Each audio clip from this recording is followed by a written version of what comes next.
Okay. मग आता आपण एखाद्या ब्रँडचं सोलर बघू आणि एक आपलं कंतक एंटरप्राइजेसचं सोलर बघू. तर याच्यामध्ये प्राइस डिफरन्स काय आणि सर्व्हिस डिफरन्स काय आहे? आता बघा डिफरन्स म्हणजे कसं आहे, आता एक ब्रँड बघितला. आता माझ्याकडे येतात कस्टमर पण, सर आम्हाला वारीचंच पाहिजे, मला अदानीचंच पाहिजे. आता तुम्हाला सांगतो मी, आता माझे ब्रांच वाढले म्हणून मला माहित आहे की ज्या एरियामध्ये जे चाललं ते चालतं. आता म्हणजे आणि ते का चालतं की लोक काय सांगतात, माझ्या घरी हे लावलेलं आहे, माझ्या घरी हे लावलेलं आहे.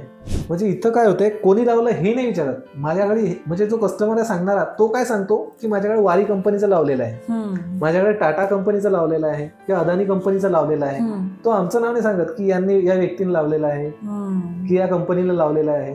तर त्या एरियामध्ये ते वाढतं किंवा ब्रँडिंग. आता जे कंपन्या आहेत लोकल होल्डिंग लावतायत, किलोमिनस सोलर, बॅटऱ्यांचे. आता हे बॅटऱ्यांवाले कंपनी पण पॅनलमध्ये उतरले, त्या होल्डिंग नुसार लोक हे करतायत. पण काय होतंय, अलग अलग की या ठिकाणी हे लावलेलं आहे, त्या ठिकाणी ते लावलेलं आहे, त्यानुसार आहे. पण पॅनलमध्ये कोणताही फरक नाही आहे, सगळं सेम आहे. सगळं सेम आहे. कॉस्टिंगमध्ये आता जर मी सांगितलं की सर माझं फायनान्शियली कमी आहे, कमी कॉस्टिंगमध्ये मला लावायचीच आहे, तुझी इच्छा आहे ना सोलर लावण्याची, तुला लावायचंच आहे, मी करून देतो.